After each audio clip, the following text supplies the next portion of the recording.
umunsi wa 42 wo gusoma ijambo ry'Imana. Uyu munsi turasoma igitabo cyo Gutegeka kwa kabiri, igice cya 7, tugera ku gice cya 8 cy'iki gitabo. Soma Bibiliya ni ikiganiro mutegurirwa kandi mugiye kugezwaho na Evangelize Le Monde TV. Ikiganiro kije mu rwego rwo gufasha abasomyi ba Bibiliya cyangwa abandi bantu bose bagize icyifuzo n'igitekerezo cyo gusoma ijambo ry'Imana ariko ntibabaje kugera ku iyo ntego. Ushobora kuba warayisomye ukayigeza hagati, ushobora kuba warabitekereje kuyisoma ariko ukabura umwanya. Hari impamvu nyinshi zigenda zigaragazwa n'abantu bakavuga ko gusoma Bibiliya ijambo ry'Imana ngo babashe guhitura no kurangiza ibitabo birigize byabananiye. Uyu munsi ntiyakwiye kuba impamvu cyangwa urwitwazo rwatuma udasoma ijambo ry'Imana. Evangelize Le Monde TV twabatekerejeho ku bakunzi bacu aho muherereye impande enye zigize isi. Tugiye kujya tubana namwe mu kiganiro Soma Bibiliya. Ikiganiro kizajya gitambuka buri munsi mu gitondo ku isaha ya 11:15. Mu gihe cy'umwaka umwe tuzaba turangije gusoma ijambo ry'Imana. Ndakwifuriza kutazacikwa n'iki kiganiro Soma Bibiliya.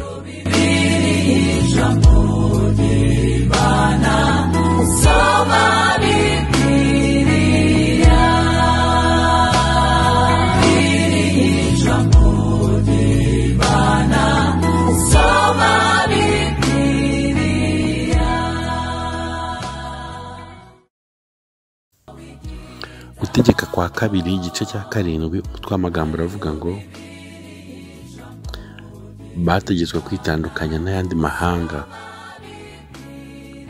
Uwiteka Imana yawe nimara kukujyana mu gihugu ugiye guhindura, ikirukana amahanga menshi imbere yawe, Abaheti n'Abagirugashi n'Abamori n'Abanyakanani n'Abaferezi n'Abahivi n'Abayebusi, amahanga arindwi akuruta ubwinshi, akurusha amaboko. Kandi Uwiteka Imana yawe nimara kuyakugabiza ukabatsinda, uzabarimbure rwose. Ntuzagire isezerano usezerana nabo, ntuzabababarire, kandi ntuzashyingirane nabo ngo umukobwa wawe amushyingire umuhungu wabo, umukobwa wabo ngo umusabire umuhungu wawe, kuko bahindura umuhungu wawe ntayoborwe nanjye, ahubwo agakorera izindi mana. Ibyo bigatuma wikongereza uburakari,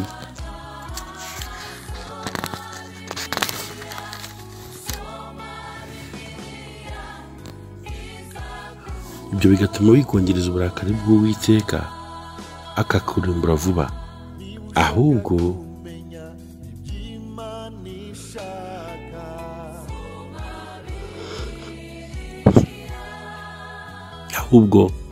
ahubwo kuzaba ariko mubagenza, muzasanya ibicaniro byabo, muhombagura inkingi z'amabuye bubatse, muteme mutsinde ibishushanyo bibaje bya Ashera, mutwike ibishushanyo babaje bindi.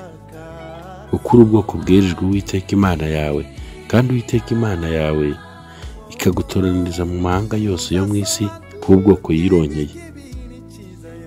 Icyateye Uwiteka kubakunda akabatoranya si uko mwarutaga ayandi mahanga yose ubwinshi, ndetse mwari bacyaha nyuma y'ayandi yose, ahubwo ni uko Uwiteka abakunda, agashaka gusohoza indahiro yarahiye ba sekuruza banyu.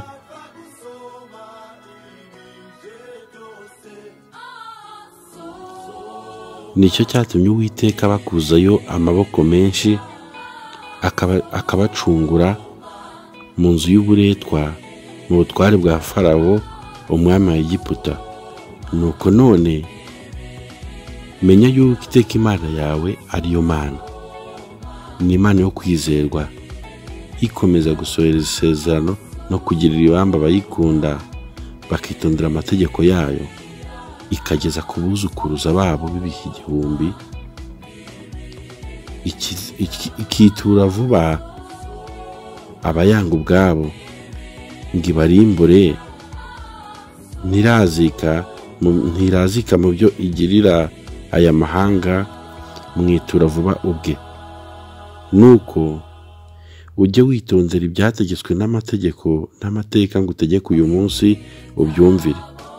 Niwumvira ayo mateka ukayitondera ugakora ibyo gutegeka, bizatuma Uwiteka Imana yawe ikomeza kugusohoreza isezerano no kukugirira ibambe yariye ba sekuruza banyu ko izakugirira. Izagukunda, iguha umugisha, ikugwize, kandi imbuto zo mu nda yawe n'imyaka yo ku butaka bwawe, imyaka y'impeke yawe na vino yawe n'amavuta ya elayo yawe, no kororoka kw'inka zawe n'ukw'imikumbi yawe, izabera umugisha mu gihugu yarahiriye ba sekuruza banyu ko izaguha.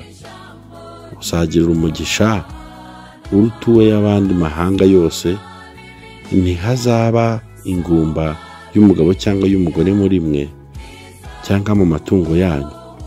Uwiteka azagukuraho indwara zose, ntazaguteza n'imwe muri za ndwara mbi z'Abanyegiputa uzi, ahubwo azaziteza abakwanga bose.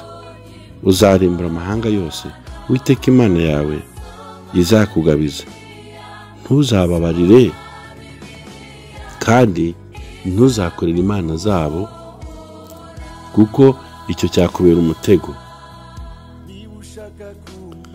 Ahari wakwibwira uti, ayo mahanga nduta ubwinshi nabasha nte kuyanyaga igihugu cyayo? Ntuzayatinye, uzibuke neza ibyo Uwiteka Imana yawe yagiriye Farawo na Egiputa hose, ibigerageresho bikomeye, bikomeye amaso yawe yiboneye, n'ibimenyetso n'ibitangaza, n'amaboko menshi n'ukuboko kurambutse Uwiteka Imana yakugabije. Uko niko Uwiteka Imana yawe izagenza amahanga yose utinya, kandi Uwiteka Imana yawe izaboherezamo amavubi ageze aho abasigaye bakwihishe bazarimbukira. Ntuzabakukire umutima, kuko Uwiteka Imana yawe iri hagati muri mwe, ari Imana ikomeye iteye ubwoba. Uwiteka Imana yawe izirukana imbere yawe ayo mahanga, ni ruto ni ruto. Ntiwayarimbura vuba cyane. Inyamaswa zo mu ishyamba zitagwira zikagutera, ariko Uwiteka Imana yawe izabakugabiza, ibaneshe rwose, igeze aho barimbukira, kandi izakugabiza abami babo nawe barimbure. Izina ryabo ryibagirane munsi y'ijuru, ntihazagira umuntu ubasha kuguhagarara imbere kugeza aho uzamarira kubarimburira. Ibishushanyo bibajwe by'imana zabo uzabitwike. Ntuzifuze ifeza cyangwa izahabu z'abiyagirijweho, ntuzazijyane we gutegwa nazo, kuko ari ikizira Uwiteka Imana yanyu yanga urunuka.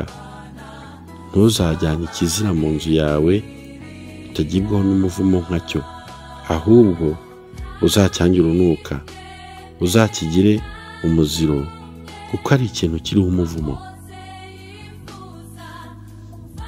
Gutegeka kwa kabiri igice cya 8, umutwe w'amagambo aravuga ngo Mose abihanangiriza.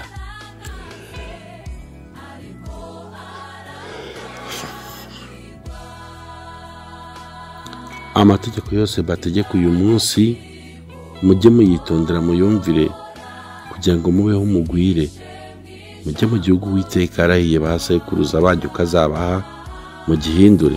Kandi ujye wibuka urugendo rwose rwo mu butayu Uwiteka Imana yawe yakubohoyemo iyi myaka uko ari 40, kugira ngo igucishe bugufi, ikugerageze, imenye iby'umutima wawe, yuko wakwitondera amategeko yayo cyangwa utayitondera. Nuko yagucishije bugufi, ikundira ko wicwa n'inzara, ikugaburira manu wari utazi n'abasekuruza banyu batigeze kumenya, kugira ngo ikumenyeshe yuko umuntu adatunga n'umutsima gusa, ahubwo yuko amagambo yose ava mu kanwa k'Uwiteka ariyo mutunga. Imyenda yawe ntiyagasaziragaho, imyenda yawe ntiyagusaziragaho, kandi ikirenge cyawe nticyabyimbaga muri ya myaka uko ari 40. Emeza umutima wawe yuko Uwiteka Imana yawe iguhanisha ibihano nk'uko umuntu ahana umwana we.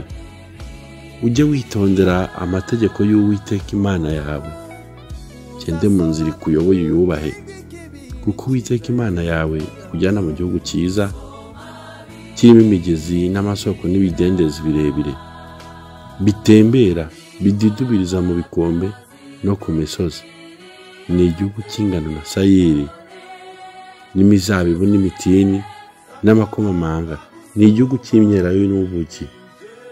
Ni igihugu uzariramo ibyo kurya ntibibure, ntuzagire icyo ugikeneramo. Ni igihugu cy'amabuye y'ibyuma n'icy'imisozi wacukuramo imiringa. Uzarya uhage, uzashimira Uwiteka Imana yawe igihugu cyiza yaguhaye. Wirinde ntuzibagirwe Uwiteka Imana yawe, ngo utitondere ibyo yategetse n'amateka yayo n'amategeko yayo gutegeka uyu munsi. Numara kurya ugahaga, ukamara kubaka amazu meza ukayabamo, inka zawe n'imikumbi yawe n'ifeza zawe n'izahabu zawe n'ibyo ufite byose bikaba bigwiriye, uzarinde umutima wawe we kwishyira hejuru ngo wibagirwe Uwiteka Imana yawe yagukuye mu gihugu cya Egiputa, mu nzu y'uburetwa, ikakuyobora inzira ica muri bwa butayu bunini buteye ubwoba, burimo inzoka z'ubusagwe, butwika na sikorupiyo, n'ubutaka bugwengeye butarimo amazi. Ikagukurira amazi mu gitare kirushaho gukomera, ikakugaburira manu mu butayu iyo basekuruza banyu batigeze kumenya, kugira ngo igucishe bugufi ikugerageze, ibone uko ikugirira neza ku iherezo ryawe. Uzirinde we kwibagirwa uti imbaraga zanjye n'amaboko yanjye nibyo byampesheje ubu butunzi, ahubwo uzibuke Uwiteka Imana yawe, kuko ari iguha imbaraga zikuronkesha ubutunzi, kugira ngo ikomeze isezerano yasezeranije indahiro na ba sekuruza banyu, nk'uko rikomeza muri iki gihe. Niwibagirwa Uwiteka Imana yawe ugahindukirira izindi mana ukazikorera, ukikubita hasi imbere yazo, uyu munsi ndaguhamiriza yuko utazabura kurimbuka. Nk'amahanga Uwiteka arimbura imbere yanyu, niko muzarimbuka, kuko muzaba mutumviye Uwiteka Imana yanyu. Murakoze, mwari mukurikiye ikiganiro Soma Bibiliya. Reka dusubire ku munsi w'ejo.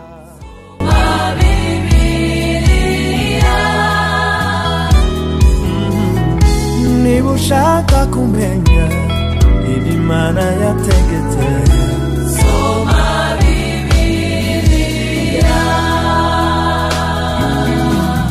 Niba ushaka kumenya ibyo Imana ishaka, soma Bibiliya.